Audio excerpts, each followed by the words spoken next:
Meeting is being held via webinar and in person. Both adequate and electronic notice of this meeting were provided according to law by written notice to the Morristown Daily Record, the official newspaper of the town of Morristown, and to the Newark Star Ledger, both more than 48 hours ago. Notice was also posted in Town Hall and on the town website and filed with the office of the town clerk of the town of Morristown. I do further state that I shall enter into the minutes of this meeting a statement that such notice was furnished as particularly described by me in this public announcement. I'll take a roll call. Councilman Armington is excused this evening. Councilwoman Cotton. Present. Councilman Foster is excused this evening. Councilman Iannacone. Here. Councilman Silva. Present. Councilman Umbriac. Here. Councilwoman Mayer. Here. Council President Mayer, excuse I'm me. here. Okay, Madam President, you have a quorum. Thank you. Maybe have a moment of silence, please, and let us keep everybody that suffered losses through Michigan State yesterday in our thoughts.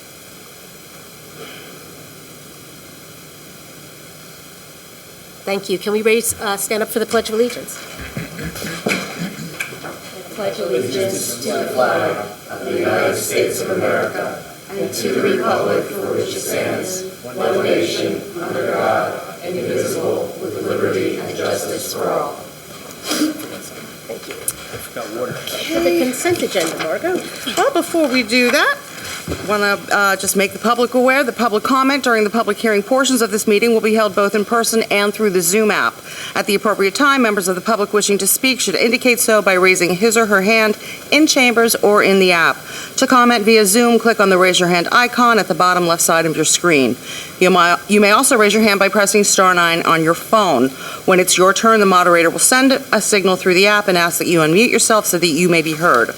To unmute yourself on the phone, press *6. I also have two other quick announcements on the agenda under new business.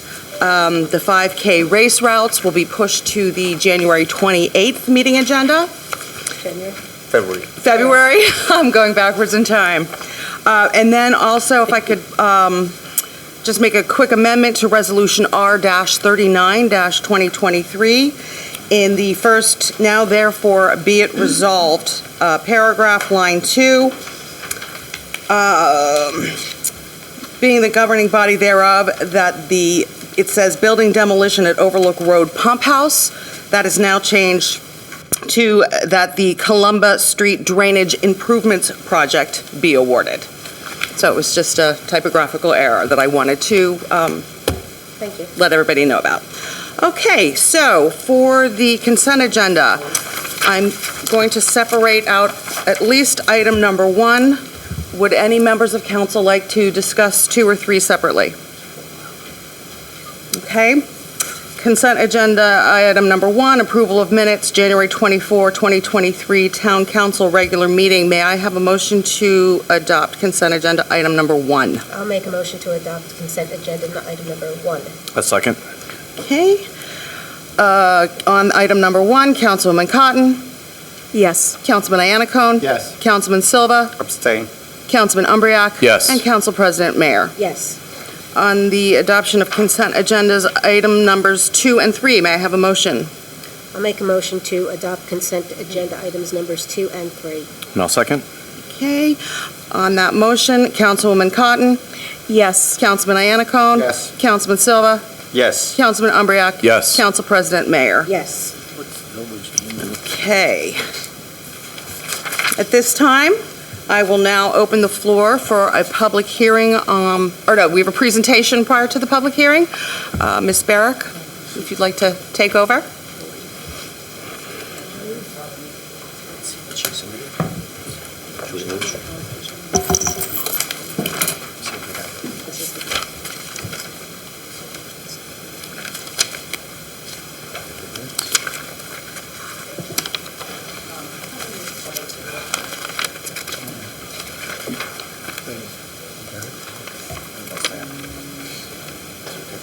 Oh, yeah, please.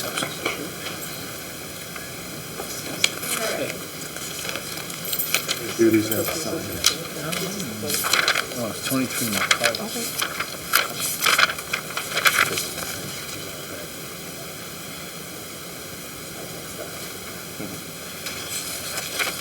It's okay. It's okay. Kansas. Good evening. For the record, Anthony DeVizio, Town Engineer, Morristown, 200 South Street. And we're here to satisfy our requirements for presentation for our application for Green Acres Stewardship Grant for hydro raking of the Burnham Park Lower Pond. We had our consultants, Collier's Engineering, work on this, put a concept plan together, environmental impact statement, engineer's estimate also. All right, the concept plan here that you see, I know there's annotation, you can't really read it from there. There's really not much of it to be read. You have the upper and lower ponds labeled. You have the streets labeled. The exterior of the pond is going to be the limit of hydro raking, and there's going to be a turbidity barrier just above the waterfall. That's just to catch any sediment that gets floatable, stop it from going downstream. I think Jillian's going to try and zoom in. All right, that's the lower pond. That's hatched out.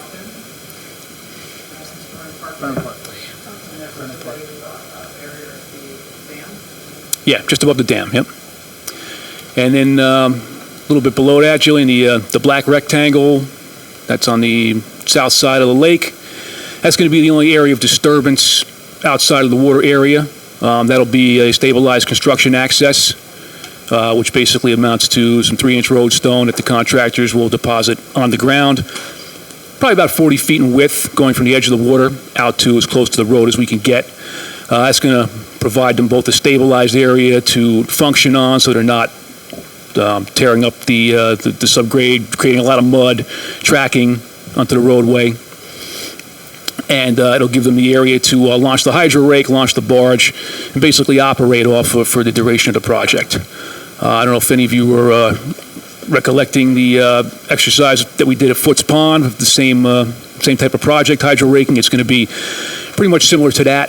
We're a little more than double the size here, though, so it's going to be a little bit longer to get the project done. Foots Pond was accomplished in about 30 days, just under. I would anticipate this being a little over twice the size to be able to get done in 75 to 90 days. It's probably what we would give them for the contract duration.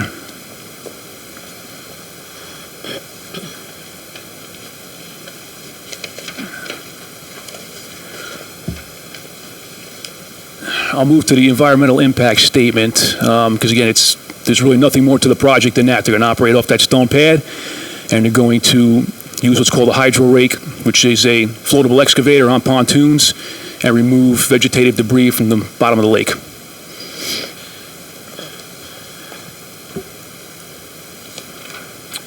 So going to the environmental impact statement, there's a few sections that we're required to present, mainly regarding the environmental impact analysis of our proposed action here for hydro raking. I'm going to read it off verbatim from the document so there's no conflict or confusion. It's section 3 on page 3, environmental impact analysis of proposed action. A, discuss all affected resources and the significance of each impact. Affected resources will be limited to the lower pond and its immediate vegetative order. The impact of the pond includes removal of invasive vegetation, which will eventually grow back, but the intent of the project is to improve aeration, water levels, water quality, etc. of the pond for the benefit of the public. Because there are no cultural resources in the immediate vicinity, there will be no impact to historic properties. I'll insert one comment there also. As far as vegetation growing back, we have been performing pond management for the last 3 to 4 years, where we have treatment supplied to control such things as the algae blooms, the water chestnut, so that is also being addressed on a regular basis moving forward.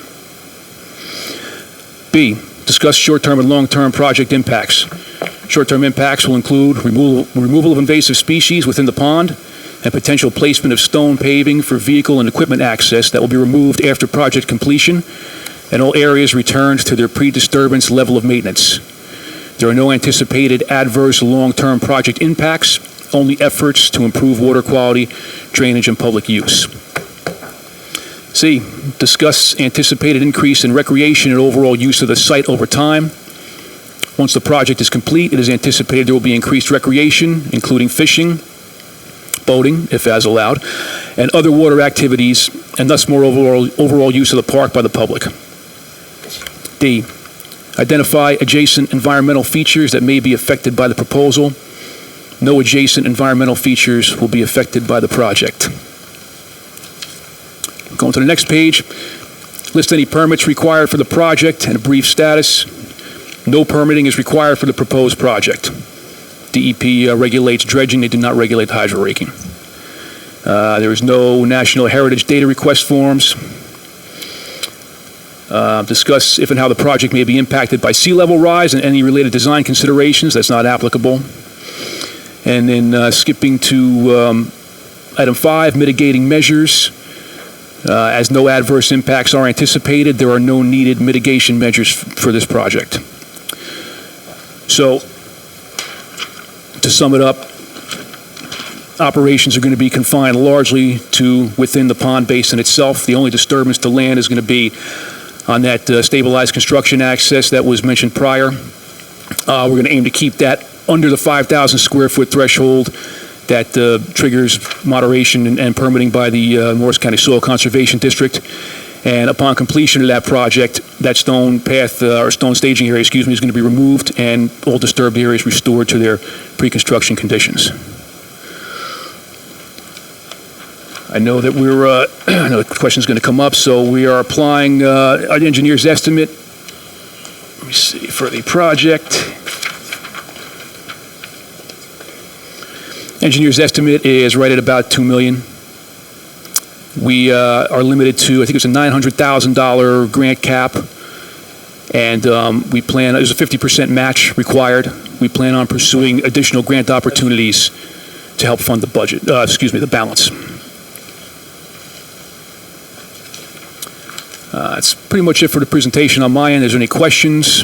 I just wanted to add that, this would be one of the first projects as part of the forthcoming revitalization plan for Burnham Park. There are a number of items that we are contemplating as part of the draft that will be presented at the public meeting tomorrow evening. But the largest and most expensive item would be the hydro raking of the ponds. So we're taking the opportunity with the Green Acres funding being available this round to ask for the largest grant award we can. And like Anthony had said, we're planning to pursue as many and any and every grant dollar that we possibly can towards supporting this project. But there are matching funds that are required for Green Acres. So if we were to be awarded with this grant, we would have to either find grant funds or we would have to support the project with town dollars. Anthony, what's the time frame for this?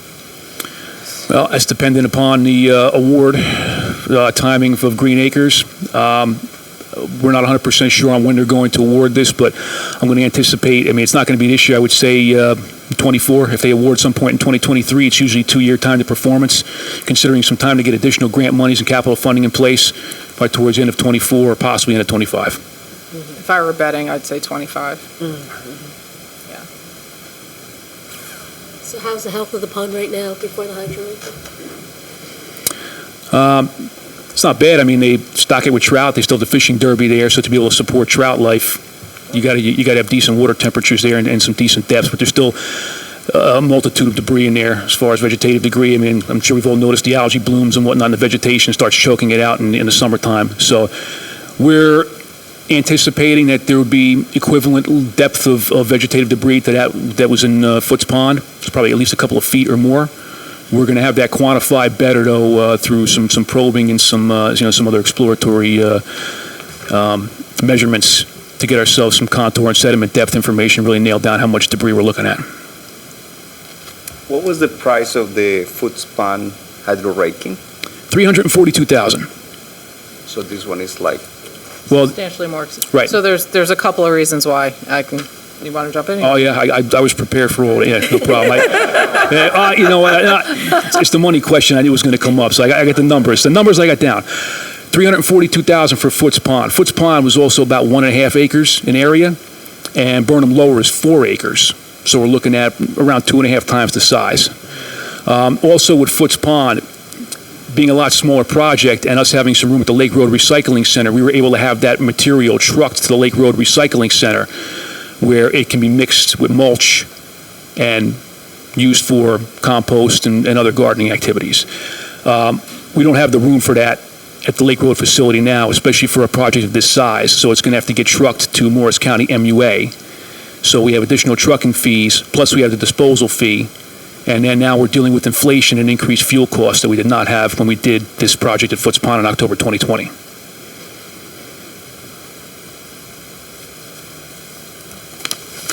Now we need the actual public hearing. Open it to the public? We're we're opening up to public. If anybody has any questions or comments regarding this topic, please feel free to come up to the microphone. Do we have anybody on Zoom, Jillian?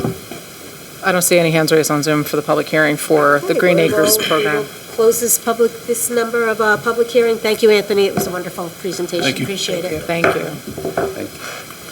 Moving on. Okay.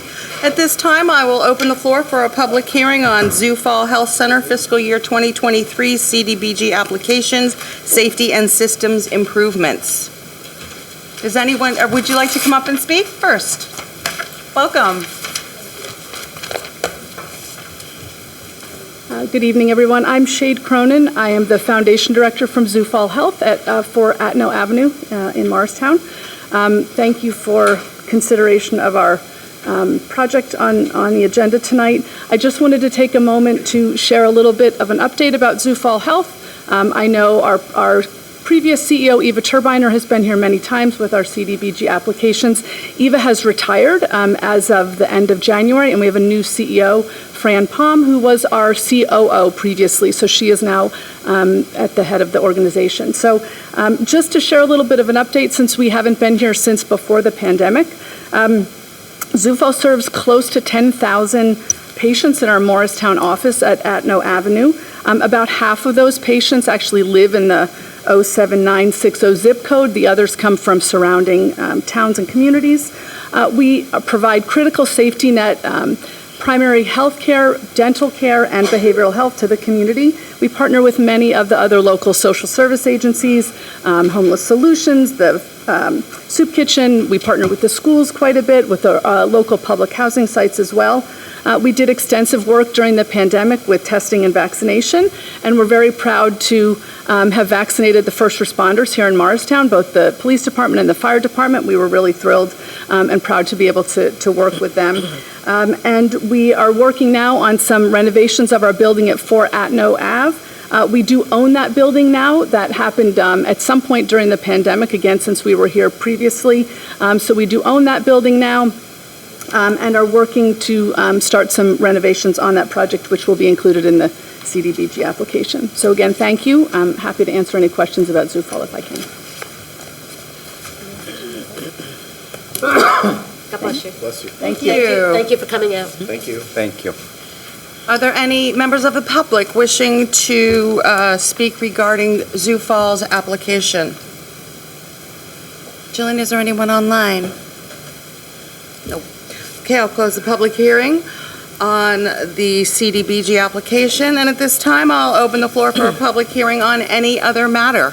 Bless you. Mr. Byrne. Come on up.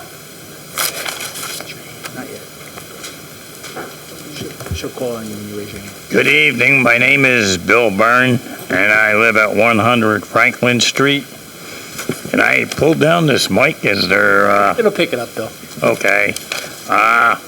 First thing, before I get into it, I want to congratulate the newly elect. I'd like to congratulate Sandy Mayer for president, and also Councilman Umriak for vice.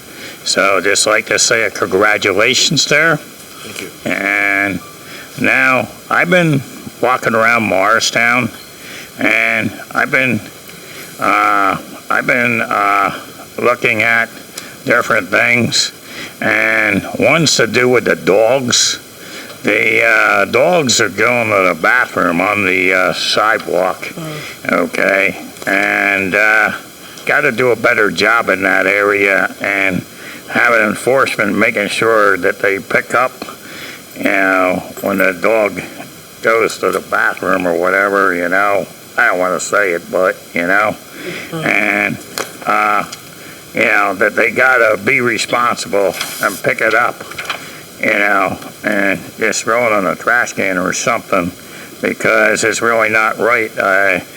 People walking, they might step in it. I came close to stepping in it.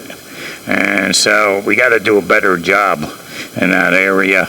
And also with the curb cut by Mill Street, there's like this church, and right on the corner there's a mat, and it's broken, and really it has to be fixed. It's an ADA violation.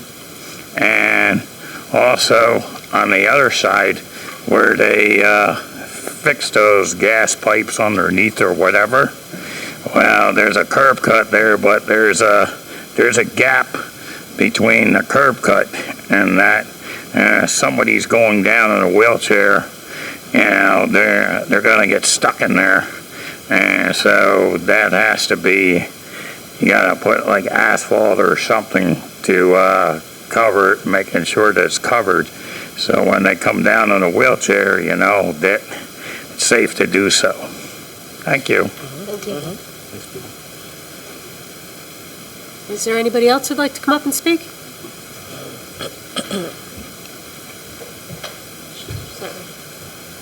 Good evening. Good evening. My name is Leroy Aiken. I've lived in Morristown all my life. I'm a Morristonian, if you will. I've lived here for... And I'm sorry, could you please provide your address, sir? 23. I was going to give you that. Eventually. 23 Jersey Avenue, Morristown. Thank you. Okay? That good enough? Anything else? You're all set. All right, I can give you my history, etc. Okay. I'm a Morristonian, as I said. I've lived here for 84 years. Look pretty good, huh, for 84, what? And so I have a gripe. And the gripe involves, well, let me ask this question first. What is a residential area or street? Can anybody tell me what that is? Sir, I'm sorry, it's not a back and forth at this point. If you can speak to the council, but it's not a back and forth. Okay, Yeah. it's not a back and forth? No problem. All right. So as I understand what a residential area is that it's for vehicles that don't have commercial lights in place, and et cetera, trucks and so forth and so on. Well, here's what's happened on Jersey Avenue. On Jersey Avenue, there are some large trucks with commercial plates, obviously, and they park, and sometimes they're too long for a parking space. They take up a couple of parking spaces. Now, I have been against this from the very outset, and it disturbs me from this perspective, that this is a black and Hispanic neighborhood primarily. And so it seems as if they're, pushing the stuff down our throats, and we have to take this because of who we are, and I'm very ticked about it. And I want something done about it. That's what I want. That's why I'm here. I want something done about it. If we're residential, then we don't have to have or needn't have these trucks that size. Some of them have decals all over them, advertised, etc. And that to me is commercial. And I would there's three things that I require of you. Three things. One, do something about it, those of you who can. Two, do something about it, those of you who can. And three, guess you know what that is, right? Do something about it of those who can. And I've been talking to the council lady over here, and I've called her up. I haven't threatened her because I won't. And I know her, and she went to school with my son, and I wouldn't dare. But I want something done about it. It's either or. We are a residential section or street, or we're not. And if we are, get something done about it. 'Cause it bothers me very deeply. Very deeply. And I've been at this, and I've talked with her and Mr. Mayor. Yes, I have. And by the way, there's two people in here who owe me something. That's the councilwoman, because I voted for her, and Mr. Mayor, I voted for him. So you're indebted to me. So the point here the point here is that it bothers me. And this is not the way it's supposed to be. And I know that. I haven't reached the point of senility, but I know that. Yes, and so then I'm going to be polite. I'm not going to call people names, etc. But I would love for someone to look into this and take care of this. I can remember years ago when one of my neighbors worked at a dealership. He had commercial plates on the car. He got a big fat ticket, big old ugly ticket. And so I think I see these big tow trucks and what have you not. One place has two of them, and I'm saying, I mean, what's happening here? What's happening here? And I'm bothered. Now I'm in a state of mourning. I'm in a state of mourning. The Super Bowl is over, and my team lost. And so I'll make my mourning very short. It's over and done. One tear out of each eye, and that does it. So, but really, without trying to be facetious, etc., I want you to do something about it. You are the powers that be. Amen? And we gave you something. And what do we give you? Something called a VOTE. Huh? Yes. And some promises. And here's what I found about promises. Promises will get you friends, but breach of promise will turn them into enemies. And I don't want to be your enemy, and I don't want you to be my enemy. Okay, thank you. Thank you. Thank you. Thank you. We have somebody else who wants to come up and speak? Come on up.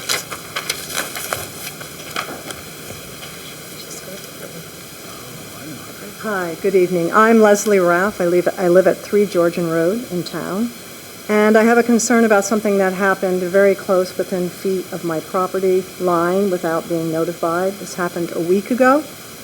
I woke up at 7:30 in the morning to loud chainsaw noises. I looked out my windows to see a huge crane with a bucket over my property, hanging over my property, starting to cut down a Norway maple tree, which was 80 feet tall. I couldn't understand what was happening, so I ran out and I tried to speak to the guy, and he said he was told to cut it down, that it was a hazard. So I called DPW. I finally got a call back from Joe. Spoke to him. He said that an arborist said the tree was a hazard. I also spoke to Kristen Ace at Shade Tree Commission, and she also said she looked it up and said the tree was listed as a hazard. And I wanted to try and understand this because the tree did not look rotten to me. I also asked to speak to the arborist, and he is actually coming to see the tree trunk tomorrow, because in the end, the trunk looks perfectly, I'm not an arborist, but it looks normal to me. I don't see any rot in the core of the tree. I spoke to the arborist, Evan. It was the next day after the tree was cut. I spoke to him, and he said the last arborist that worked for the town last May said fungus was growing in the crotch of the tree, which makes the cells of the tree fragile, and it was a hazard. Plus, one branch had not been removed correctly. It had been improperly pruned by the town previously. And I remember when they pruned this years ago. So I asked him then, I said, it just doesn't look, I've been looking at it as they're cutting it down, it doesn't look rotten. And I said, did you bore a hole in the core of the tree to check the core to see what it looked like? He said no. He said, though, it might have something called white rot, and he'll come and look at it. And white rot, I don't really know what that means, but the tree it's not mushy and soft, it's quite hard. So,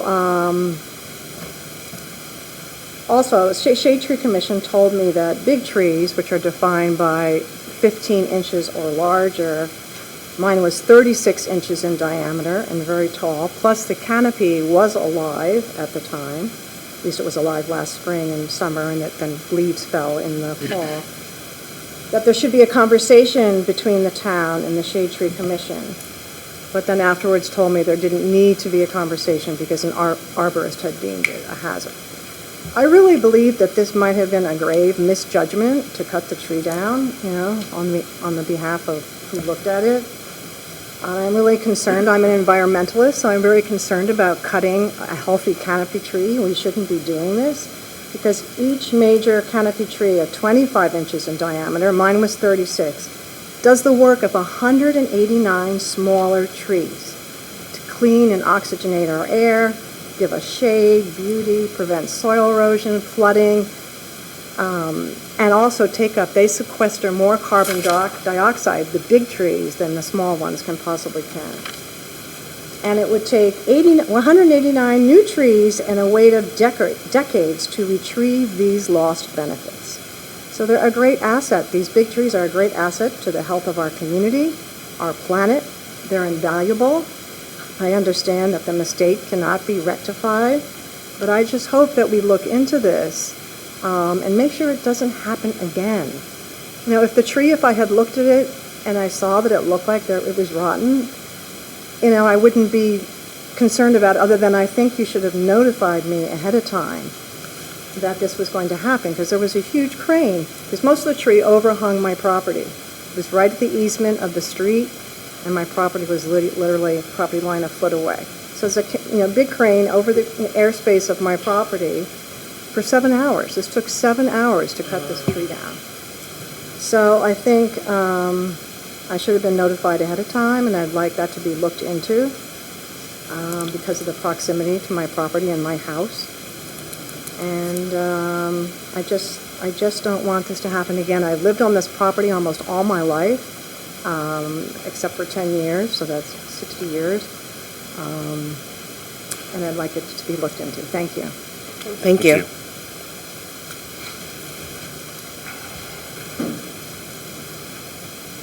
Anybody else?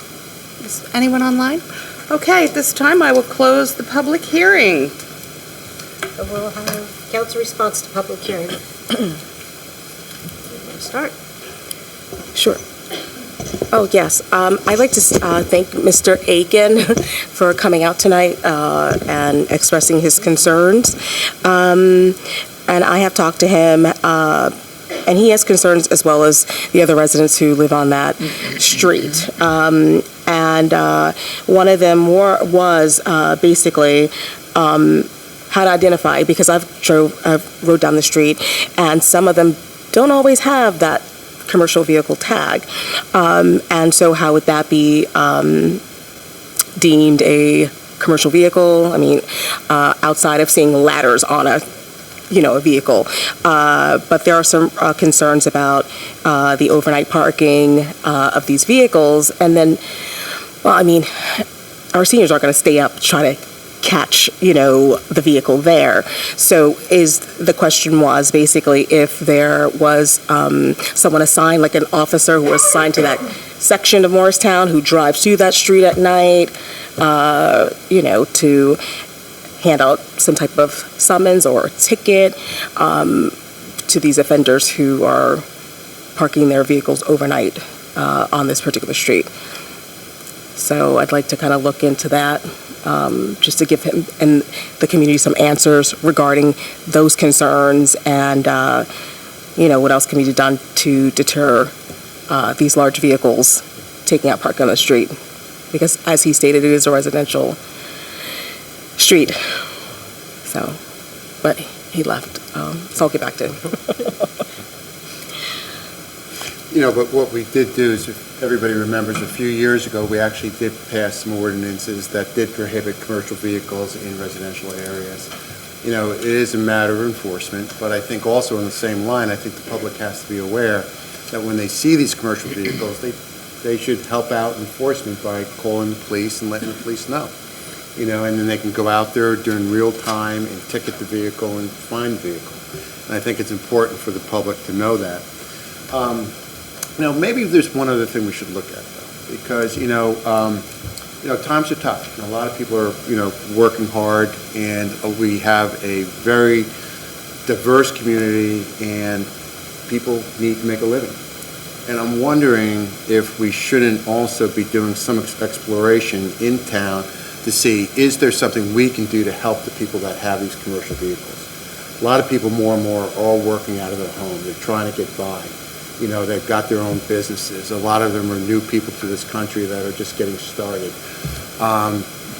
Is there anything we can do to kind of, is there a lot? As we talk about share parking, Is there a way we can open up one of our lots? Maybe we talk with the parking authority about this, where somebody can buy a permit and park their commercial vehicles in that site overnight, and get it off the commercial streets. But, I agree with what Mr. Atkins and yourself are saying. We have to enforce it. I think they're part of the enforcement.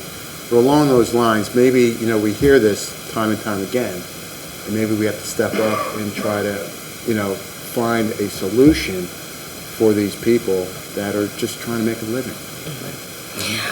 I believe there's some lots around town, like especially in Ward 2, I've seen lots. I'm not sure if all of them are privately owned, but I know there are some that I've definitely seen that, and wouldn't be far if you lived in the area, like that particular street, to park their vehicle there. So I think maybe it's a matter of posting it or something like that, finding out exactly how many. Maybe we can explore with the MPA Yeah. and Bring it up next week's talk with the meeting. mayor about it, yeah. Do you want to discuss? But whenever you're ready, you can call on me and I'll lay it on the line. I think we need to I'm not sure what happened with the tree. I know I talked to Kristen Ace, Sheriff Shade Tree, and she brought Leslie's concerns and to me about it. I don't know how an arborist goes about deciding if a tree is hazard or not. I don't know how the previous arborist decided that. I trust our arborists that they know what they're doing. They're highly qualified, but I don't know what was relayed between the two arborists. I don't know if we notify residents when we're going to cut down a tree and it's going to go over their airspace. I don't really know the procedure. Maybe, Jillian, you could fill in if there is one or not. Maybe it's something we could, talk about at some point if this is an ongoing thing. I don't know how many trees overhang a person's residence. I do feel really bad that your tree is missing. I really do. I know Shade Tree Commission will be looking into planting as soon as possible because that's what they do. I served on the Shade Tree Commission, so I feel your pain because I hate seeing trees cut down. I know I have some Norway maples on my property that are dying. It's a hazard tree. They're just an invasive species, so they have a habit of breaking branches off and falling. That's not to say that's what was happening to yours, but at this point, I don't know where to go with the arborist, the previous arborist putting it on a list, and the current arborist following up, and the tree crew just coming out and following directions. I don't know what to say, except I feel your pain because I know how much those trees mean to people. I really do. And it's just a sad day when you see a large tree cut down. Hopefully, we'll be more cognizant in the future of, and keeping people informed. Is there a notification process, or can you speak to that, Jillian? Want to finish your comments, or you want me to come back? Once you finish all your comments, Okay. we'll have a few things. Okay. I just want to rewind the tape a little bit and to close the conversation on what we were talking before about finding a solution for the business people that park on streets where it's residential, and of course residents become uptight because if they don't find parking and there are big trucks, but at the same time the people that needs a yard or a place to park. So perhaps administration can give us answers on what you were talking.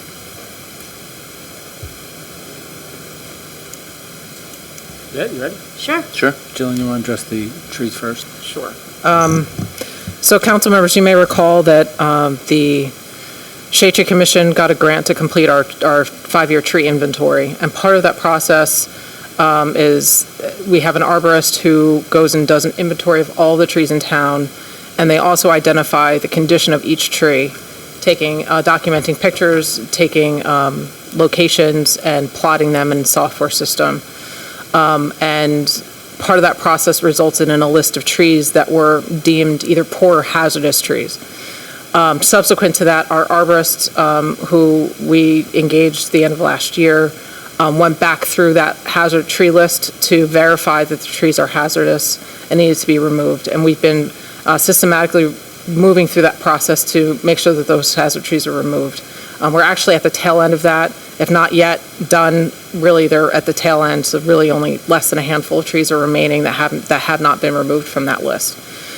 We don't typically notify residents when we remove trees. It's a standard maintenance process, just like filling a pothole or doing another process. Although, given the experience with this particular resident, we certainly will evaluate that process going forward, and we've been in conversation with the Shade Tree Commission about doing that.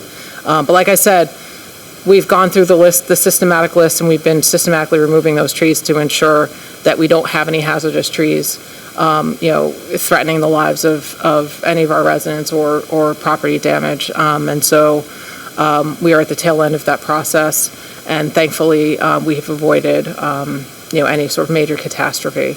My understanding from my conversations with the arborist is that that tree had a substantial crack down the center of the tree that was also infested with fungus, which indicated that the tree was a hazard and needed to be removed.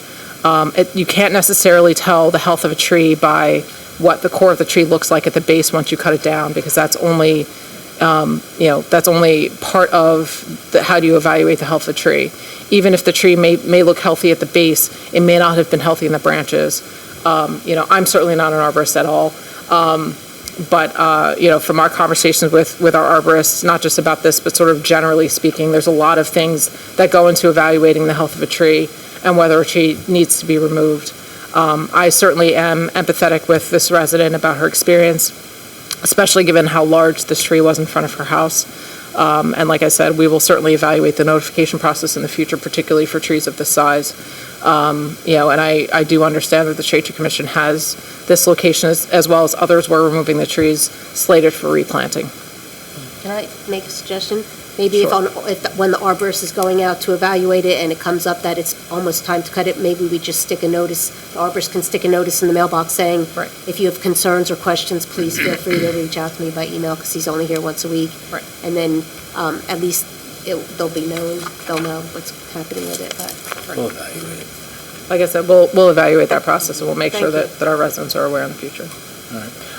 And then follow up on the last of the tree. We all know how serious you take the trees in Morristown, not just the administration, but the council also.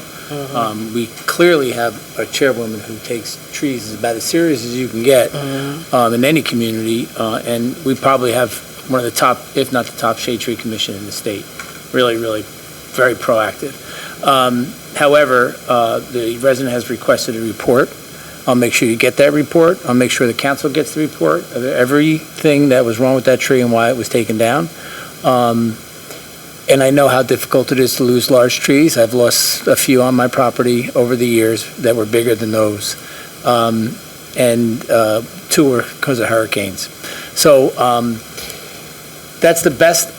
We're not arborists, so we go based on the information that we get, and they make a decision, and they move forward. I can tell you that in 13-plus years, this is the first time that I think we've experienced this type of issue. So by this issue, we at least have some education on going forward when there's large trees and there's an overhang of the property, that the property could be, should be noticed to the resident. However, there is something that bothers me. You're not supposed to start work at 7:30 in the morning with a tree crew. So that's an issue right there. It's too early to start with cranes at 7:30 in the morning. I thought we had an ordinance in place that we don't start till 8, right? Mm-hmm. Am I correct with that? Okay. Yes. So that's It doesn't count. well, it would have been an outside contractor, right? No. Oh, they went with the big bucket? They did? Troy did? it's all Okay, DPW. God bless them. Well, maybe we could have started at 8, for the resident purpose. But we will get a report, a full report. Known you for many years as a solid resident of the town of Morristown. You not only deserve a report, and we appreciate your love for the tree, and we'll make sure that those place cards are in place, that we make sure that when we're dealing with large trees like that, and or any tree, that we make sure that our I's are dotted, T's are crossed, and that mistakes weren't made, and if they were made, that they're corrected. So thank you for bringing it to our attention, especially with trees, and I'm sure you'll hear from the Shade Tree Commission, or if you have any questions, she can call you, right? So thank you very much for coming forward. Now, on the Jersey Avenue, Yes. We have been dealing with Jersey Avenue, not only Councilwoman Cotton, but Councilwoman Foster. I have talked to Mr. Aiken often. And the chief and I have been on that street. We actually found something today, which, do you have a second to come up, chief? That's perfect. I don't know if he did the research yet. Yes, sir. Did you do any research on that sign Yes. yet? Yeah, Chief Richardson, Morristown Police. I couldn't find the ordinance for that sign. And the way it's positioned, it looks like it was put up after the construction of that building. Yeah, so there actually may be one illegal sign on the street. We're looking into it that has no parking, where the actual truck parks. And they have received tickets. Several trucks have received $258 tickets on that street. Parking after 9 for the commercial. Yeah, so during the day, is it legal for a truck to be on that street during the day, commercial? Chief, can you walk up to the mic so they can hear it? There is a time limit. Mr. Iacona talked about it. I don't remember the ordinance, It's 2 but I know hours. there's a 2 time limit. hours. That was 2 hours. Is it Okay. 2 hours? Okay, so mostly this is being dealt with at night, correct?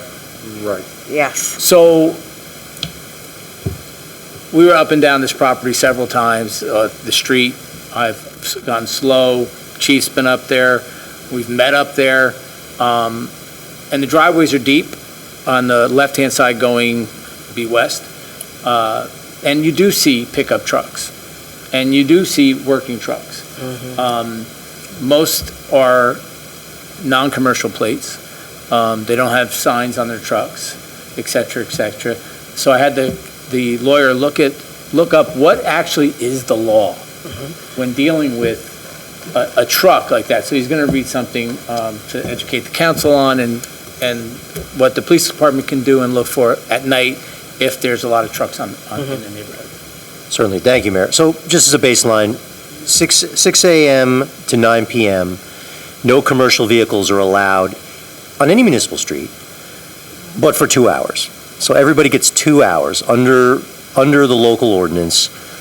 This was originally, there were amendments made in 18 and 21. So the current law is no commercial vehicles on municipal streets from 6 a.m. to 9 p.m., absent 2 hours.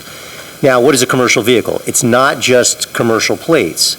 It can be if you have signage on your vehicle, if there are ladders, if it's used in any way to transport goods back and forth. Granted, that would have to be proven, but it's more than just having a commercial plate. But the problem is we'd have to prove that. Our police department would have to see something that would allow them to issue the ticket. So it is sort of, they're going to have to see it. They're going to have to be calls, as Councilman Iannacone said, to advise them. We're going to have to see that they're there for more than 2 hours. So these are some of the challenges that a police department will face when trying to get commercial vehicles off the streets between 6 a.m. and 9 p.m. But that's the state of the law as it stands now in Morristown. Okay. The second thing is I noticed 2 properties, but they're not in Morristown, that have almost look like an abandoned truck stuffed with all kinds of stuff on the property. So our business administrator is going to instruct our zoning or property maintenance. I think our property maintenance director is here. Not paying attention. Al, we are talking about you, Al. Al, I know. There may be a property maintenance issue on Jersey Avenue, but it's in the township. Could you reach out to the township and see what their policy is, and let the chief of police know? All right. Other than that, we really didn't see too many commercial vehicles on the street. Just the one, sir. Just the one. He has received tickets before. He has. It is the tow truck. And he normally parks at the end, which is in the township. Yeah, Jersey Avenue is confusing for some residents. They think the entire length of Jersey Avenue is Morristown. So if you're facing Jersey Avenue from MLK, the left side, the first 215 feet fall in Morris Township. The right side, the first 315 feet fall in Morris Township. A lot of vehicles are parked there, so I cannot enforce it, or I cannot have my officers enforce it, because it's not my jurisdiction. We can notify the township of their complaint, which we usually do, but it's up to Morris Township to now enforce the violations in their town. So I should tell the residents that, depending Yeah, on how. well, we're gonna, them a number to call. Mr. Aiken knows I text him when we're on the street. Okay. We were thoroughly on the street today, just Okay. to even double. I've been on it a few times over the last few weeks, because him and I talked over the last couple of weeks. And I don't notice really the trucks on the street. They're actually in the driveways, in the back.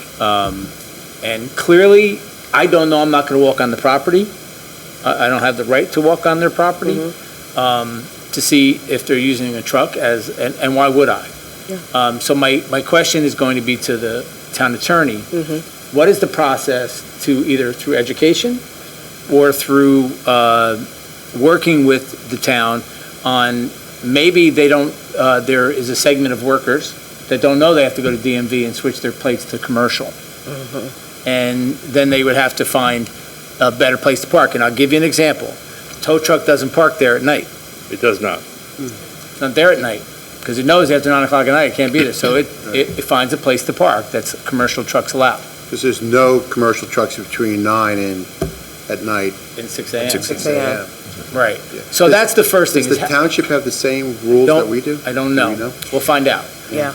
But my thing is the education process of somebody who may own, say, a van and has a name on it, and clearly it's a painting company.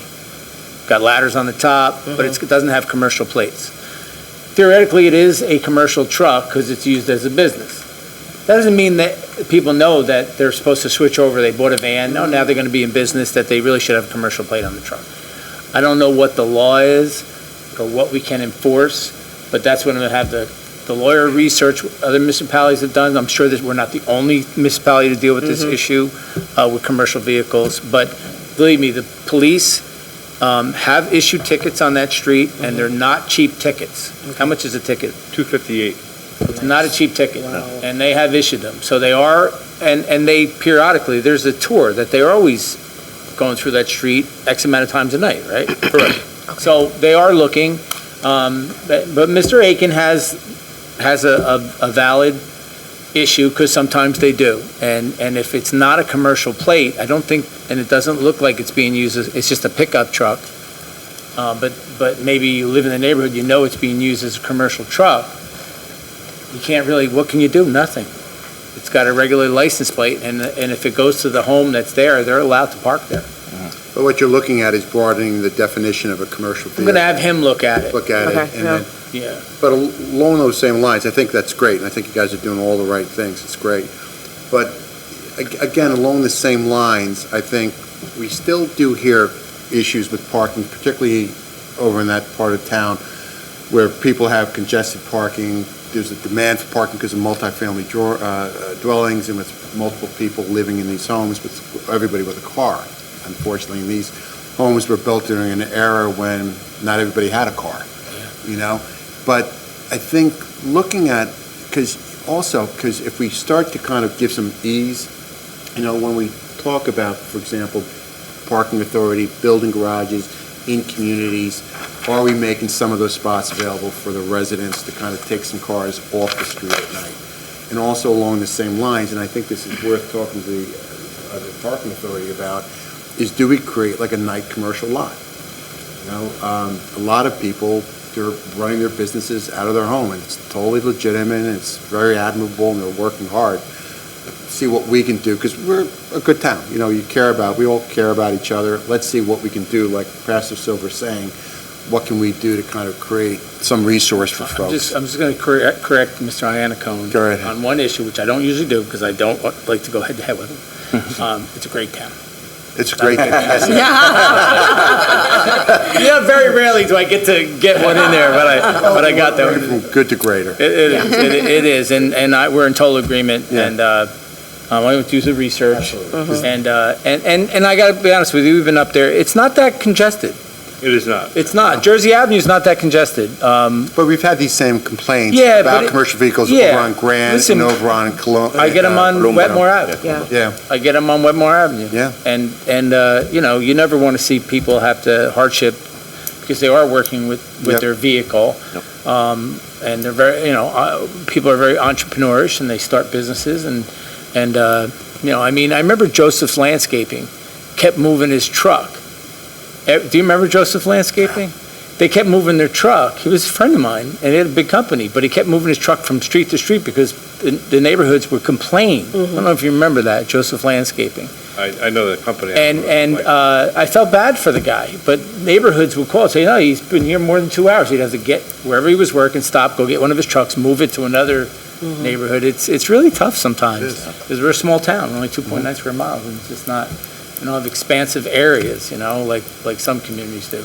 But we'll work on it. And again, thanks, Chief, for the time you spent going up there. And I wish Mr. Aiken stuck around. Yeah. But he left, but I'll reach out to Mr. Aiken, and we talk fishing all the time, so. Oh, okay. He's a great guy. He talks like a preacher. He is a preacher. He's a Reverend Aiken. All right, makes sense. And we'll reach out to him, and I just wish he stayed a little bit. Thank you. That's all I have on that. And then I have my list. Thank you. So we will move on to the mayor's report. All right. Okay. You already mentioned it, Saturday, did we do the Cupid's Chase? The 11th? I didn't hear anything about it. I guess it went off great without a hitch. We got notification for closing the streets. Yeah, I know, but usually I get a call or two. But, okay, so that was great. So that's great that went off well. Wednesday, the 15th, everybody who's in attendance and wants to come, and I know a few people will be here tomorrow night. Right, Kristen? RJ? All right. That's a public meeting on Burnham Park revitalization plan. It's in Town Hall, 3rd floor, Senior Center. That's tomorrow night at 6:30. It's going to be very interesting. And it's exciting. It's very exciting. Next is Thursday, the 23rd, noon to 5, COVID-19 vaccine clinic at Morristown Town Hall. Are we still getting people, Jillian, for that? We just had one, a couple weeks ago, right? All right, so people are still coming for every month. You can still, if you know people that aren't vaccinated, want to get vaccinated for COVID. Thursday, the 23rd, noon to 5, up on the 4th floor. So if you know anybody who's looking to get vaccinated, it's free. March 1st, I will not be here, so I hope somebody will go in my place. If you're not going, I will reach out and send an email out to those who want to attend. Is the Morristown On Stage at MPAC. It's a great event. I've never missed it, but I will not be in town on that day. So hopefully I'll reach out, send an email to council who wants to please represent me at that great event. Morristown On Stage is fantastic. And you can get tickets. They're sold at mayoarts.org, mayoarts.org. Friday, March 3rd, and I haven't told the Grand Marshal yet. Morris County St. Patrick's Day Parade Committee Grand Marshal Reception honoring Ryan Dawson. I have to let him know because I was sick for the Grand Cafe. So nice. I know I couldn't make it, and I got a few emails. He sent an email, said, sorry you weren't feeling good. I was a little upset that I couldn't make that. And I will not make the Grand Marshal event either. I'm out of town for a few days. So it's at the Hyatt, tickets, paradeday.com. It's a great event. You really like it. You should go as a group. It really is great. You honor the Grand Marshal, the pipers are there, the band is great, food is great. It's a lot of fun, and it'll be one of the first ones I've missed in a very, very long time. But I'll reach out to the Grand Marshal and let him know that I'm there in spirit. Then, of course, the St. Patrick's Day Parade, which will kick off here at noon, is March 11th. So I'll see you all for the parade, right? Yes, sir. Bob? All right. I missed it. Bob's going to be dressed like a leprechaun. Don't miss it. Remember Frank Drexler? Did you ever see Frank Drexler, how the mayor used to dress for the St. Patrick's Day Parade? He used to dress, remember, did you ever see him? It was a great outfit. Couple of things also, just in remembrance of Jay Delaney. I know the Shade Tree is going to be doing something, and that'll come up at the next meeting, I'm sure. And there also, I had a meeting with the Great Swamp and with Sally, and I haven't accepted it yet, but I think I'm going to chair their banquet, and Jay's going to be honored. So I'll be in touch with all you guys for that. because, he is missed, and it's still a loss to the community when we lost Jay. So just to keep you up on what's going on with that, Jay, he's a good guy. Just a quick retirement. Stu Greer, police captain, retired from the police bureau after 25 years. Beverly Downey, police sergeant, retired from police bureau after 25 and a half years. She was the first female African-American officer in Morristown. We sent up Wednesday. Tawana, Councilwoman, did you go? No. So she went. Sheba Okay. went. Mhm. We sent up a letter on behalf of the town and the mayor's office on congratulations up to the county. They honored her too.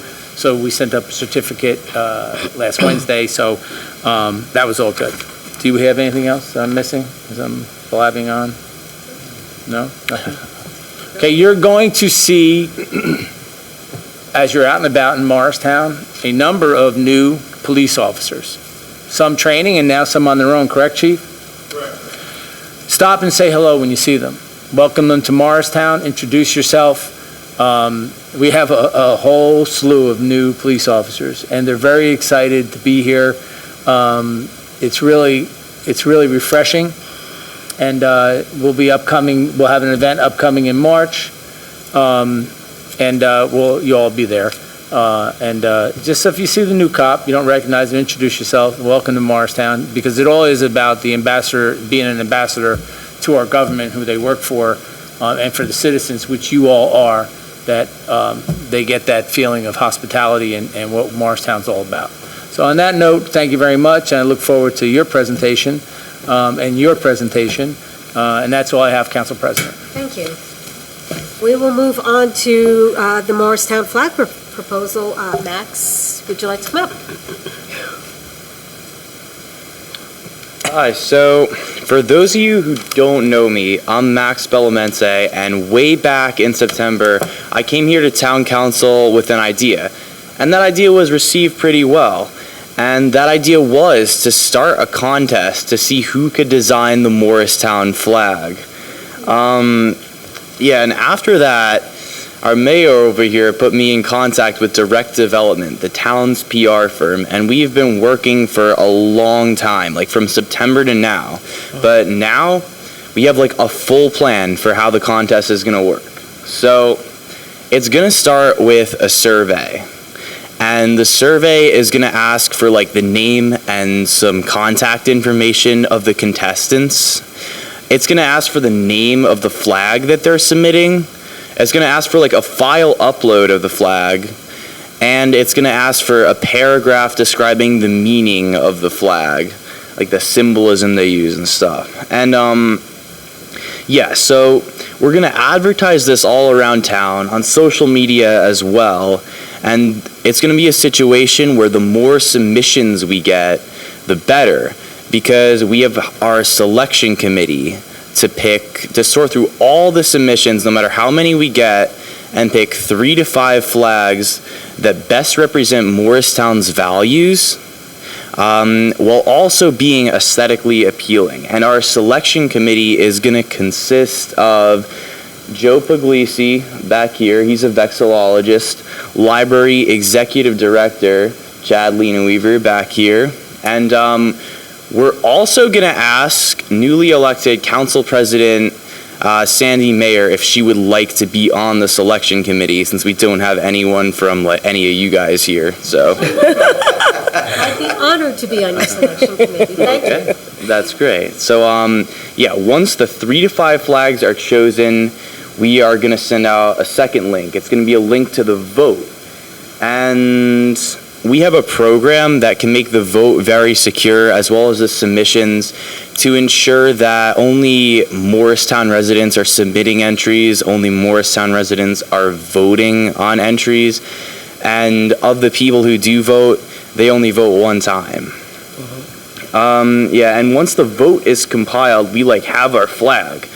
The town council can sign it into law as the Morristown flag, and we will print out these flags and distribute them to local areas and buildings like the police department, fire department. Probably be nice to hang one up on the green, and also some local businesses. And we got a timeline for this too. So we have the survey ready to go like now. And according to the plan, we should be starting it tonight. We should be publishing it tonight. So it's going to be up for 6 weeks. And it can be accessed on the town's website and our official Instagram page. So it'll be up for 6 weeks. And the submission phase will terminate April 1st. And from April 1st to the 21st, our selection committee will be looking really deep into it to pick the 3 to 5 flags. And then on April 21st, we're going to announce the flags we picked, give the public a little bit of time to like make up their minds, like see where they want to vote. And on May 1st, the votes will open, and they'll open for a week, so to May 7th. And then that should end in time for it to be announced, for the final winner to be announced at the May 9th Town Council meeting, where according to the plan, it will be codified into law. Thank you. Yeah, great job. Great job. Thank you. Thanks. Wait, come up. Do you have an Instagram? Where would they, do you have an Instagram? Yeah, the Instagram is at motown.flag, motown.flag. Gotcha. That's Mhm. right. We'll post it. We'll post it, Jillian. The town will post it through all of our Social media. various Oh, yeah. and sundry. Yeah, I don't know if Direct Development already gave you guys the survey, did they? I don't know. Yes, They probably Okay. gave you. Yeah. Jillian Okay, will that's have all good. the information on it. yes. They will take care of everything. All right, so yeah, so should we like put it up on the website tonight and everything? Everything will go, if it's not up at midnight, it will definitely go up sometime tomorrow. Okay, that sounds good. Awesome. Good job. Yeah, great job. Great job. Thank you for including Stay me. in touch. Jillian will be in Yes. touch. All right. And thank you to our volunteers. Yes. Yes. Do you want to explain your? Yes. He used a technical term. Yeah, he did, but and, nobody knows what that means. Why don't you come up to the microphone? Yeah. All three of you come up. Yeah, come on up, Chad. Because it sounds really fancy, but I know what it means, but they Well, hello, everyone. I think I'm the only one who has to duck down a little bit for the microphone. But anyway, so my name is Joe Puglisi. I'm with Gates Flag and Banner in Clifton. So Max called me a vexillologist. Now, a vexillologist is essentially a flag nerd, okay? Somebody who is really passionate about flags, somebody who knows a lot about the design elements that make a flag great, and I wouldn't call myself an expert because there are people in the North American Vexillological, try saying that, Association, who are proper flag experts.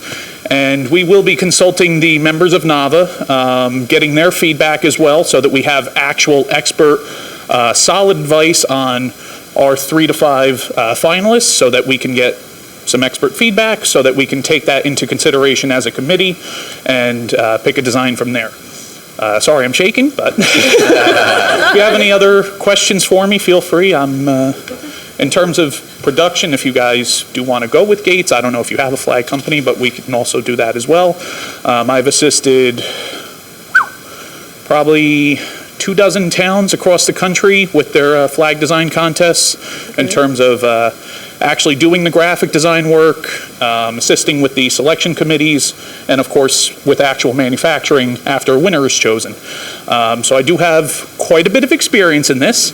So I am here for any and all issues you may have, and I'm excited to be a part of this project. All right. And yeah, that's about all I've got. All right. Yeah, thank you. Thank you. Do you want to come up? Sure. Chad Linewear, I'm the library director, just down the street. I am not a vexillologist, but for the most part, obviously because we have our History Center archive, that's one of the reasons that Max reached out to us. I know we've been in touch with the mayor's office prior to this point too, because there were designs and thoughts about doing this in the past. Yeah. And that's what our History Center archive is for, some kind of liaison in that regard. So the historical person, so to speak. Nice, nice. All right, Well, cool. thank you. All right, guys, thanks. Thank you. Thank you. And now we will move on to the Shade Tree Commission presentation for Lidgerwood Park. I should go to the bathroom now. Oh, let me turn down the light. Not a problem, you're welcome. Make sure the wire's long enough. Everybody's running to the bathroom? You're okay? Okay. Yeah. Come right over. Thank you. If you want to stand and talk, and just tell me when to flip the slides, I will do that for you. sit if that's Okay, okay. that's fine. You're more than It's welcome. my comfort zone. Hopefully. Sure, we'll take a 3-minute break, because Tawana just left also for the ladies. It's 2 hours. 5 minutes. Okay. That's a 5-minute break. Yes, thank you, Sandy. Did we have like the necklace? No, Lisa, so I just assumed it was George Washington's face with the red, white, and blue, like on the street.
With a presentation from Shade Tree. Mm-hmm. Pay attention. Pay attention. So I want to thank the council for, is it okay to start?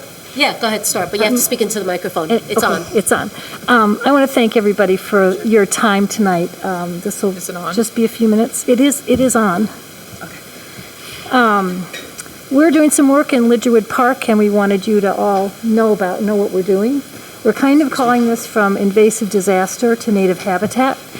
The project was initiated by Kristen Ace. The Shade Tree Commission is partnering with Friends of Foots Pond, and we have funding from Kristen herself and a Rotary Club grant. Before I really get into this, I want to thank all of our public volunteers. The community members who come out and help us are just amazing. And I want to shout out a special thank you to Joe Curlow and his DPW, because they did all the advance work for this. We couldn't even think about doing what we're doing without his work. So you all know Lidgerwood Park. This is James Street. This is Lidgerwood Parkway. Baseball fields here, tennis courts over here. We're concentrating on the corner area here and a 65-foot stretch along the fence here. And that's because the homes that are adjacent to the fence, the backyards, those neighbors have committed to water the new plantings for us, so they'll get established and we won't have to worry about losing plants. So the next photograph was taken right about here, right along the fence line between the two areas, and it is very typical of what the vegetation was before we started. So there is a fence back there. This is invasive porcelain berry floating over the top of mostly multiflora rose. You can see the rose peeking out over here. There was a mix of nasty plants in there, but the primary vegetation was porcelain berry floating over multiflora rose. So Joe came in and cleared the entire area back to the fence line, and we were left with bare soil, which is what we wanted. And we laid cardboard down here, and then Joe came back and gave us about 6 inches of mulch in the corner. Then a year later, last fall, we came in with some neighborhood volunteers. We had a 3-year-old and a 5-year-old join us. It was really fun. And these shrubs and trees were funded by Kristen, and we are going to come back in and do a ground level planting. So when you walk around Lidgerwood, take a look at the corner. Now we're turning our thoughts to this fence line, and DPW removed all the invasive plants, and Joe seeded the area. So the invasives were still there, but they try to grow and they get mowed, and they try to grow and they get mowed, and that's another way of exhausting the invasive plants. So we're in pretty good shape to plant here. And you'll notice, if you notice, there's a dirt berm here, and that was put in place because the park soil is higher than the neighborhood backyards, and there's a flooding problem, so that's going to be important later on as I speak. So Joe really set us up well, and then he gave us 11 yards of mulch, and we came in on a 20-degree day with 11 hardy volunteers, and we spread the 11 yards of mulch on top of countless sheets of cardboard. This is the easiest way to suppress weeds and grass before you plant. And it gives you a whole year that you're weed-free after you plant, so it's just easy. And that's what we have right now. So the sheet mulching is complete, and we're ready to plant in the spring. I want to let you know what's going to go in. We're going to try to do a forest edge planting. So the top of the forest is always the canopy layer. We're going to have some oaks, some swamp white oak, and they turn this gorgeous bronze in the fall. We're going to have river birch, and they get this gorgeous peeling bark. We're going to put in some magnolias because the flowers are beautiful and they smell just fantastic in the spring. The next layer down will be our shrub layer, and we want shrubs that bloom in the spring. So we've got fothergilla, we've got spice bush, sweet spire, and our native blueberry. And then those will all be the spring bloomers, and then in the summer, bottlebrush buckeye will take over. In July and August, we'll have blooms from the summer sweet. And these are not only beautiful throughout the year, but in the fall, they're amazing. So this is the gold that we'll get from the summer sweet. the red and this is more purple usually than it looks in this picture, but it's sweet spire. This is the Fothergilla that you saw with the white blooms in the spring. This red is our native blueberry. It's a spectacular fall plant that people just don't know about. Anyway, and the spice bush will give us some berries for the birds and for us in the fall. And then the last layer will be the underplanting.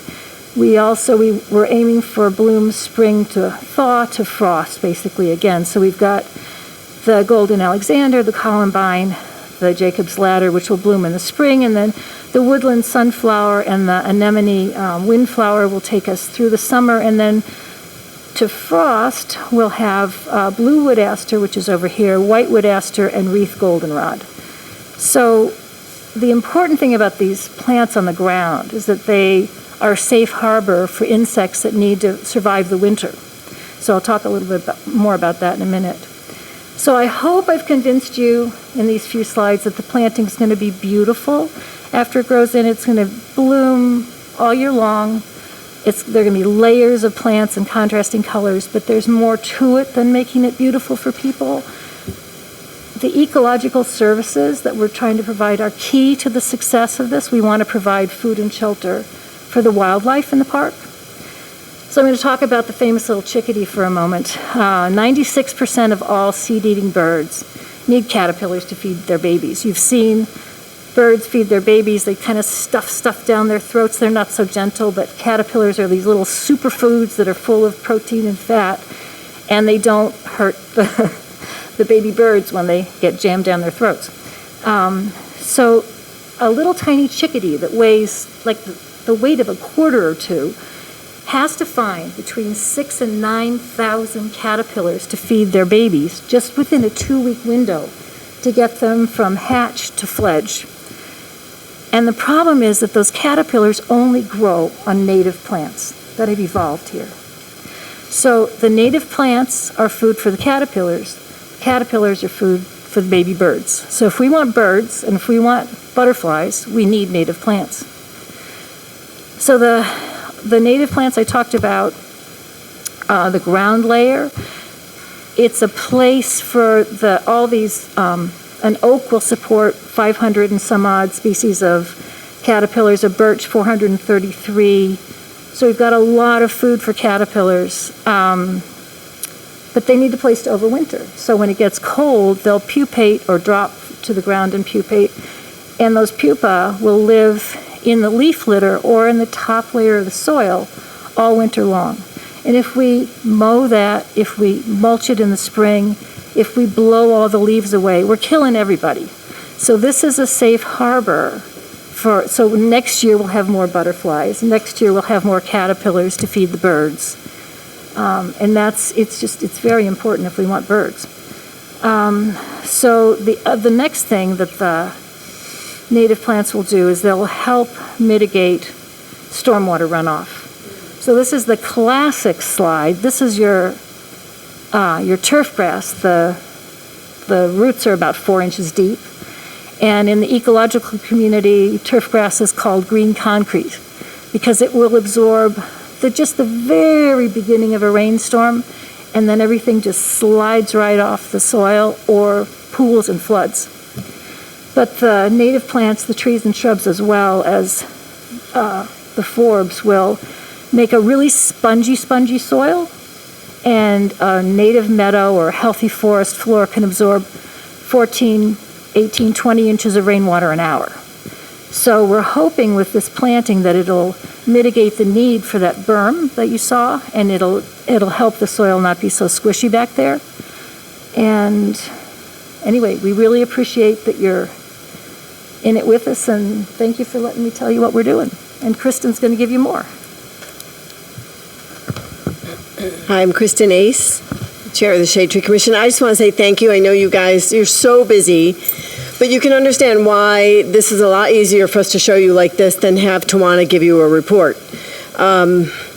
Most importantly, we can't do this without you guys. Literally cannot. We started our park assessments, I think it was 4 years ago, in accordance when Mayor Doherty started focusing on parks. So the administration is doing infrastructure for our basketball courts and places for our kids to be, and we are supporting it in the green infrastructure. All of our parks looked like that first slide. Every single one of our parks was overgrown with invasives, and we have a plan for each park. But it requires help and requires money and help from residents, from grants, which we're doing, from DPW, from engineering, zoning, and we get all of that help from you guys, from your support, from the administration, from the mayor, from the council, and we are so grateful. So we can continue this vision that we have for Morristown Parks that helps support our native environment because of you. So thank you. That was mostly what I wanted to say, but I also have to say a deep special thank you to Susan. Because Susan showed up at the Shade Tree Commission and she became a member and she came down her first meeting and put down a book in front of all of us and said, "This is my passion." And she taught all of us how just focusing on trees isn't going to help our trees, but that we have to focus on our entire native environment to help our trees, to help our town. And it is Susan's continued education, which continues to educate us, and we continue to educate all of you. And she is a great asset to us, and so are the Friends of Foots Pond, who are our partners and also work under our umbrella. And the more we all work together, the more powerful native environmental things we can do for this town. So I just want to say thank you to everybody. Thank you so much. Thank you. Thank you.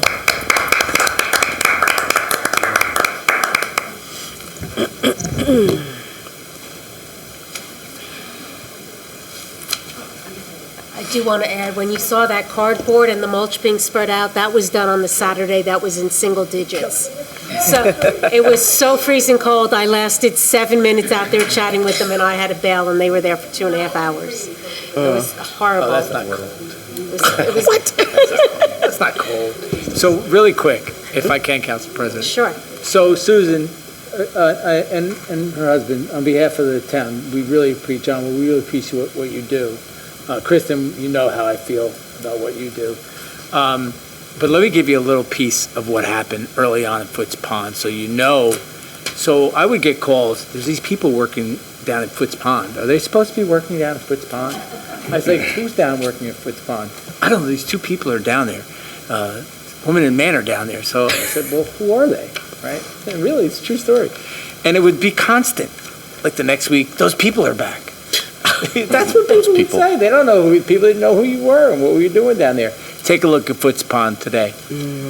What it transformed to. Yeah. It's amazing what two people can do when they put their mind to it. And it's a testament to every citizen in this town. If you want to be involved and you want to make change, you can do it. And you guys proved it. And you know, we give you a little accolades here and there and a little plaque now and then or a certificate.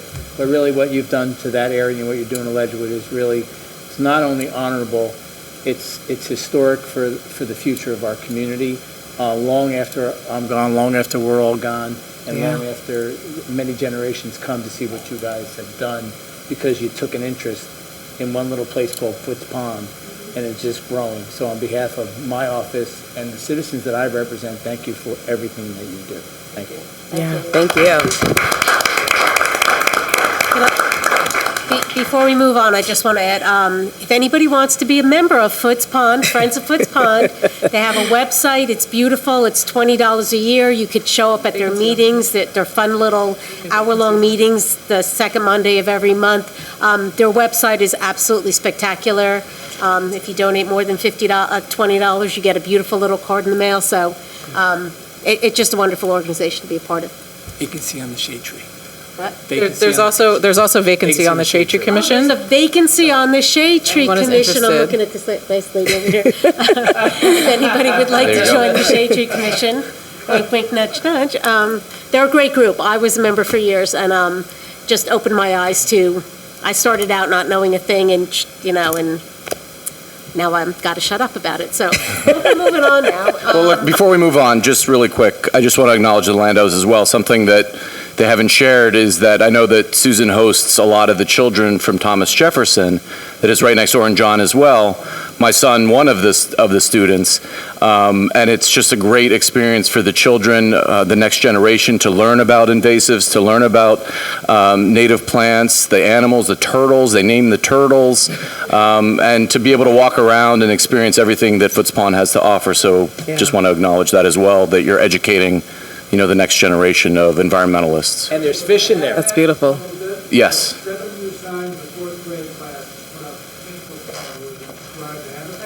Wonderful. My son's in 4th grade. I have to go over there. So since somebody online heard what you said, you said there's 7 new signs that were installed at Foots Pond from the 4th grade class at Thomas Jefferson School. And what was the end part of what you said? You should all go see them. There you go. There's just so much knowledge down there. Yeah, it's There's really little great. signs that every plant has a little tag on it on the ground, so you know what's growing right at that location. Yep. Never mind the wildflower meadow and that they put at the front with the turtles laying eggs. That's why we're a great town. Yep. Right. So Good now example. they're expanding, they're doing Friends of Foots Pond is helping out at Lidgerwood, which is wonderful. Burnham Park residents helped out. There's high school students that came and helped out for credits for their graduation, which they get so many kids helping out. So hopefully we can get them at all the rest of the parks, which is, I know what they're working towards. And Shade Tree's working towards that, but the Landows are spearheading so much of it. So I appreciate you guys so much. Thank you. Thank you. Thank you.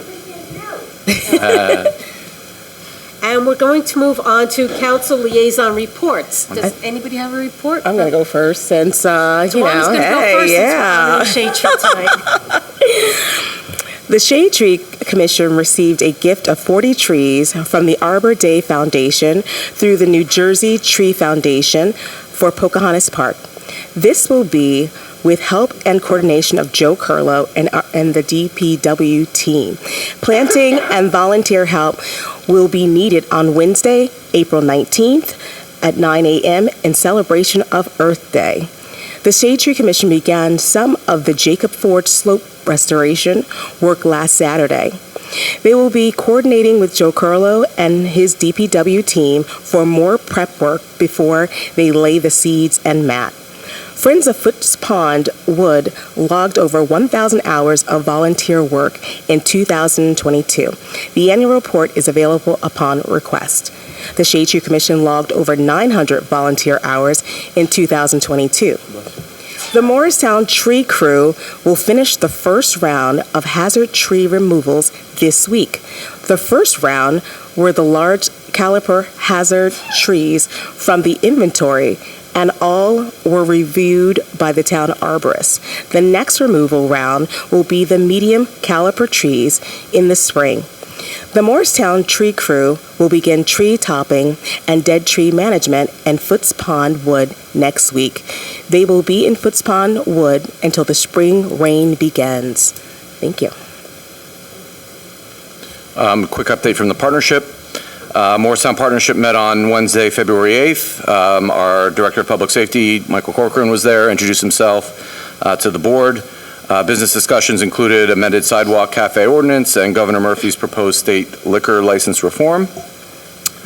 2 new businesses recently opened in town, F45, a new gym located at 5 to 9 South Street, and Pilates Body, a new Pilates studio located at 89 Morris Street.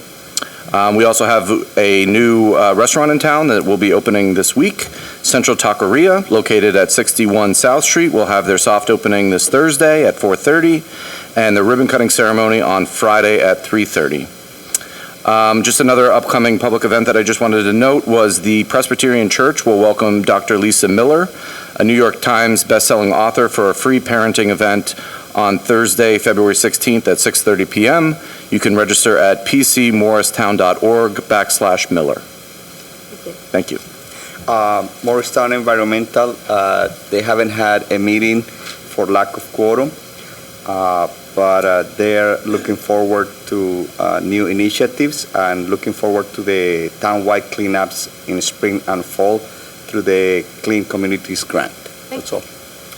Morristown Parking Authority actually meets 6 p.m. on February 27th. The location has not been published for it yet. Parking or the housing? Housing Authority. But a location has not been identified yet. And, one of the concerns, and I'm going to raise it here, because has been notice of these meetings. In the buildings, there's been quite a bit of concern about people not having notice of these meetings. What is going on currently is the new rents are going out with reference to the new structure and ownership of Manahan Village. But I do remind the residents that, they should stay involved. And the meeting is on the 27th of February. Location has not been determined. It's not on the website yet, but it is at 6 p.m. And hopefully there'll be people there. Thank you. I don't have a parking update since we're having a meeting next week. So we will move on to regular business. Okay. There is one ordinance for introduction this evening, and that's ordinance O-5-2023, an ordinance of the town of Morristown and the county of Morris, state of New Jersey, setting fees for return checks, bills, duplications, and redemption calculations on tax and sewer payments. I will make a motion to introduce ordinance O-5-2023. Second. Any comments or questions from council? On the introduction of ordinance O-5-2023, Councilwoman Cotton. Yes. Councilman Iannacone. Yes. Councilman Silva. Yes. Councilman Umbreak. Yes. And Council President Mayor. Yes. Ordinance O-5-2023 has been properly introduced by title and will be considered further after a public hearing on February 28th. There are three ordinances for public hearing. There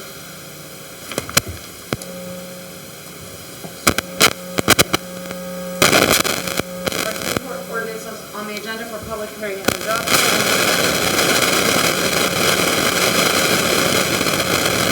Morristown Municipal Airport, Town of Morristown, and County of Morris, State of New Jersey, and appropriating the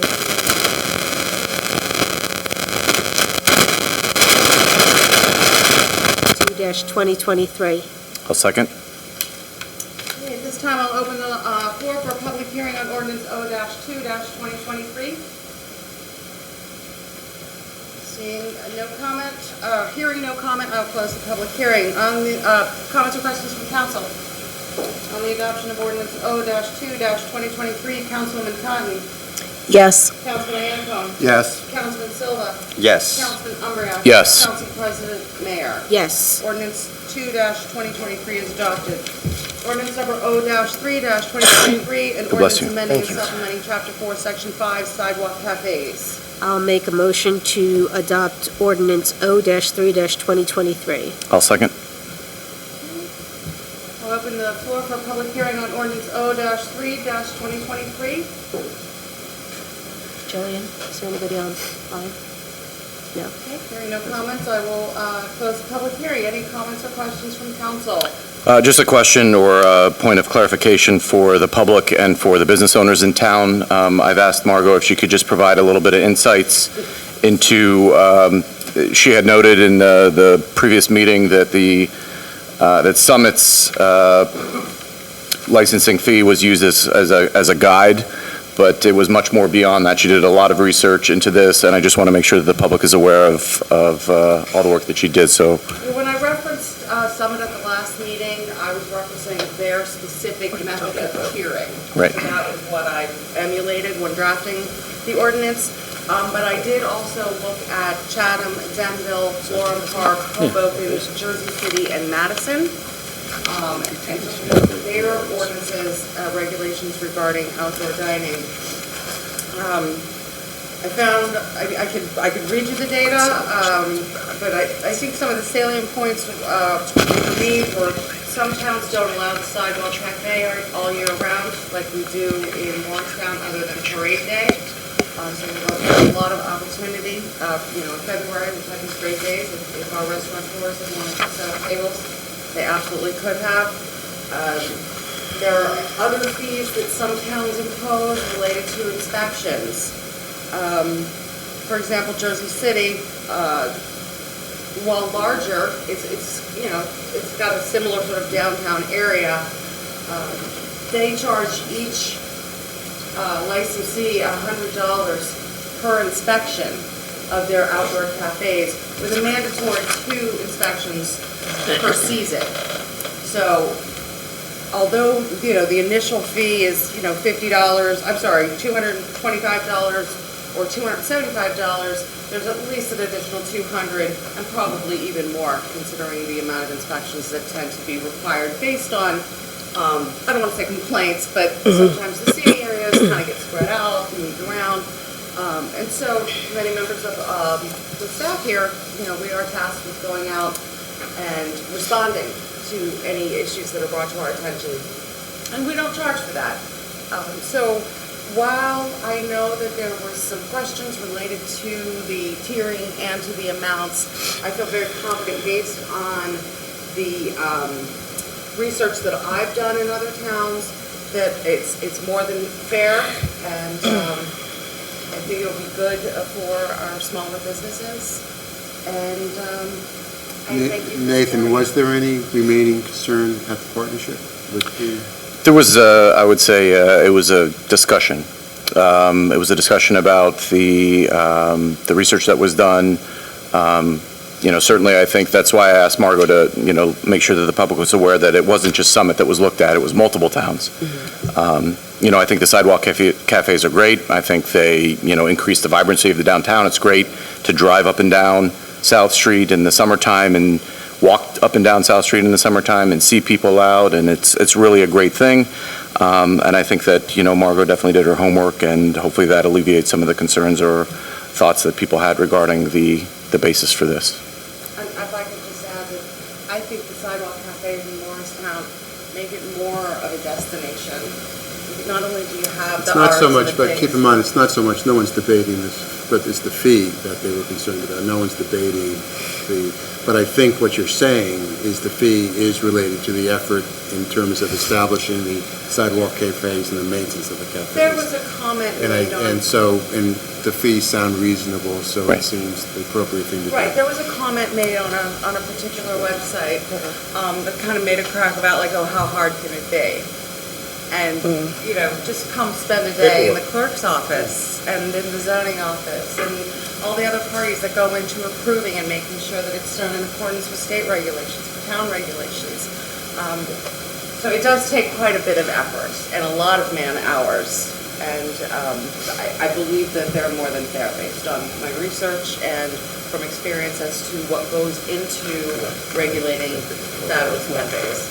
Well, we appreciate your effort. Yes, thank you. Nathan reached out to me, I reached out to you, and it's not that unfair. I don't think it's unfair at all. I mean, if you amortize out $750 over the course of a year, it's $14 and change a week, so I don't think it's out of the realm.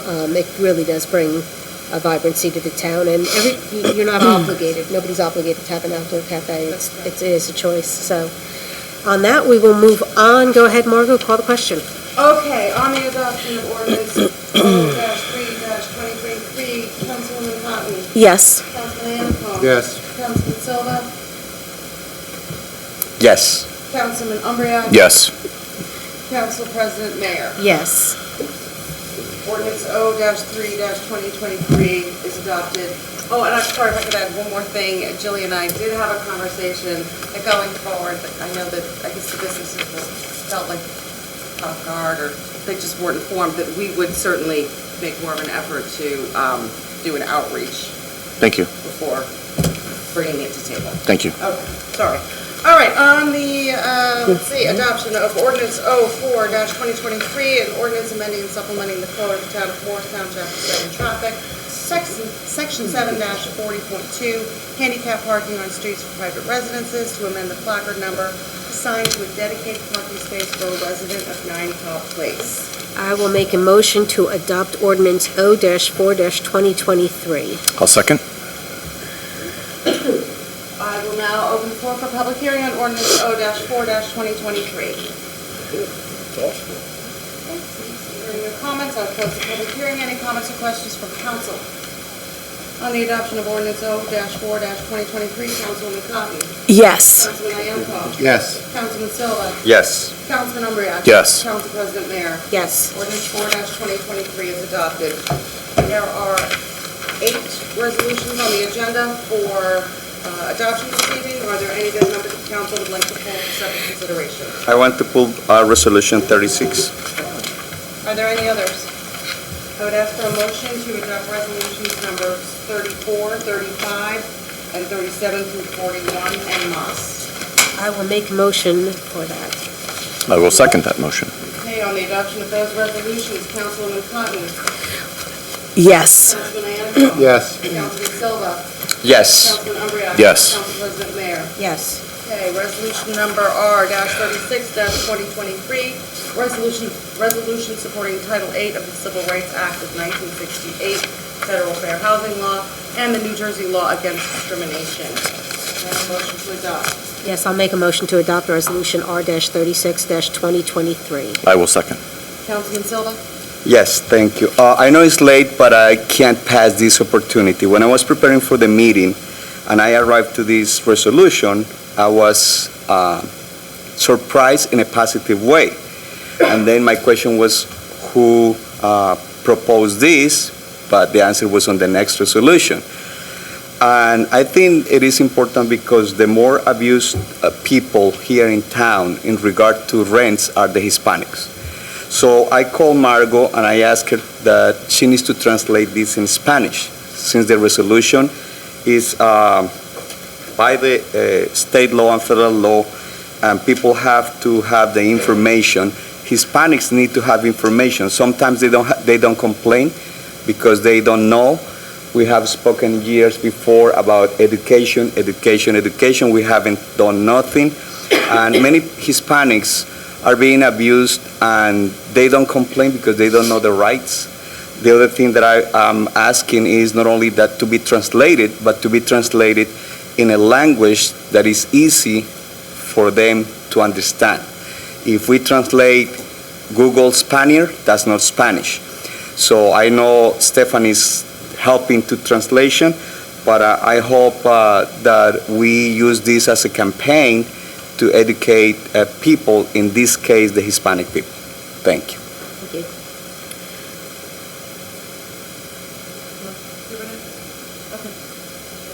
I mean, I could just add it. if you Okay, want yes, to. please. The resolution has indeed already been translated. So tomorrow, it will go to administration for social media, the websites, the, what did you say, the all and sundry of social media that we have. It will be published in the newspaper. It will be printed and posted on the clerk's bulletin board. And then what's required is a distribution of posters and flyers. I'm going to touch base with Kristen to see what that should look like and where that should go. And I welcome any input. Yes, I think that Hispanics don't read the green. And probably is the page in Spanish too, or it's only English? The town's page, web page. It's in English. It's in English. So we need to look at avenues like Hispanic churches, Hispanic organizations, neighborhood house, in order to bring the information there. Jillian, remind me, what's the underlying, because we've done this ordinance, I think, every year, there's a requirement. We do this resolution every year. What's the underlying statute or law that requires this notice? And is it part of It's typically required when you submit for grant grants and what have applications. you? And this is associated with a specific grant? or Yes, is it grants? What yes, grant this is is tied to associated the with? Community Development Block Grant, So this is the block grant? yes. Okay. On the adoption of Resolution R-36-2023, Councilwoman Cotton. Yes. Councilman Anacone. Yes. Councilman Silva. Yes. Councilman Umbreak. Yes. Council President Mayor. Yes. Resolution is adopted. Okay, moving on, we have no unfinished old business. New business is being carried to February 28th. May I have a motion to adjourn this meeting? I'd make a motion to adjourn. Second? All in favor? Aye. Aye. Opposed? Meeting adjourned. We're adjourned. Thank you, everybody, for coming out.